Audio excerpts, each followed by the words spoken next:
Okay, coming up next, I'm going to talk about my 5 favorite American niche houses. This was a hard one, right? Because obviously, not a lot of niche companies based in the United States or American niche perfumers, okay? Let's be honest. But this is really cool because these are 5 that maybe you'll be surprised about because not a lot of people know their ties to the United States. So stay tuned for this unique list coming up next.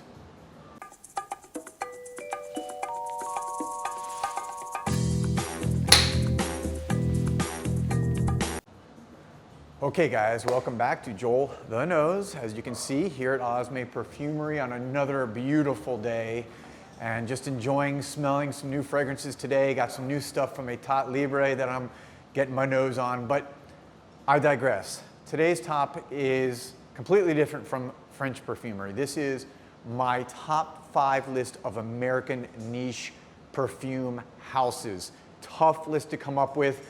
As I said, we all know American perfumers are not known for niche perfumery. Most of them obviously are based in France or Italy or England or the Middle East or wherever. But these 5 actually are either based in the United States or have strong ties to the U.S. So I'm going to jump right into this. It's an exciting list for me because I love all 5 of these houses. First, coming in at number 5, and this is Versailles.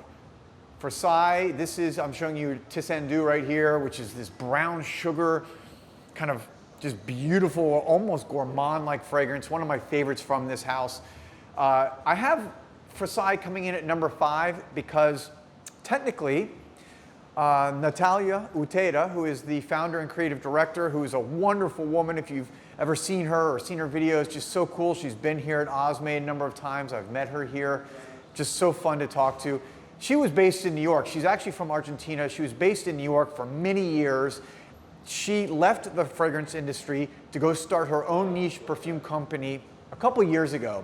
And she's basing it out of Argentina and is actually the first, I think, Latina, female Latin-owned niche fragrance company. So just the whole story behind her house is amazing. But she also works between New York and Argentina. So this is a house that I consider basically, you know, between Argentina and New York. And because of that, I'm putting it in at number 5 because it's not technically 100% American based, but great house. Check them out if you've never checked them out.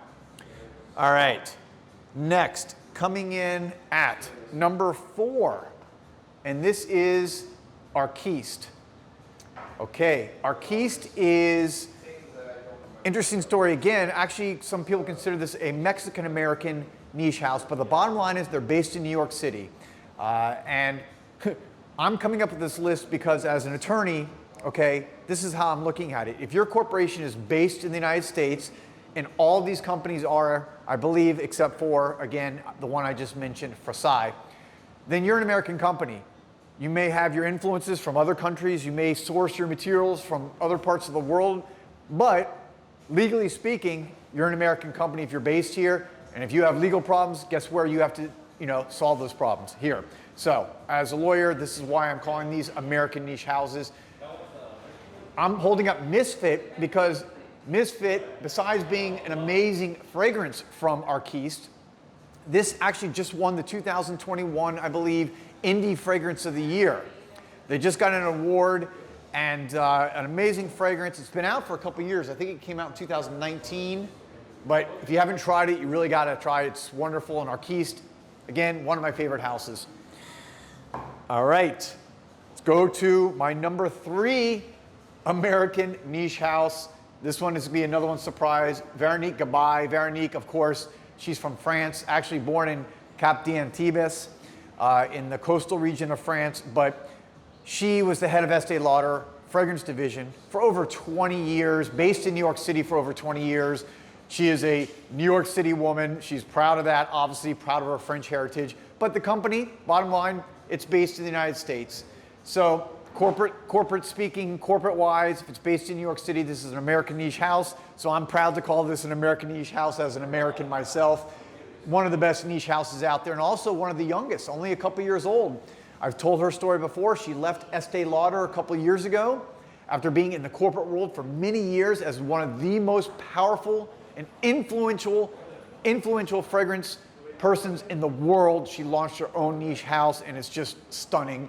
I'm showing you, by the way, Sexy Garrick, which is just a beautiful, sexy, dark, rich, ambery, sensual, total sexy fragrance, if you haven't tried it. All right, let's go to my number 2.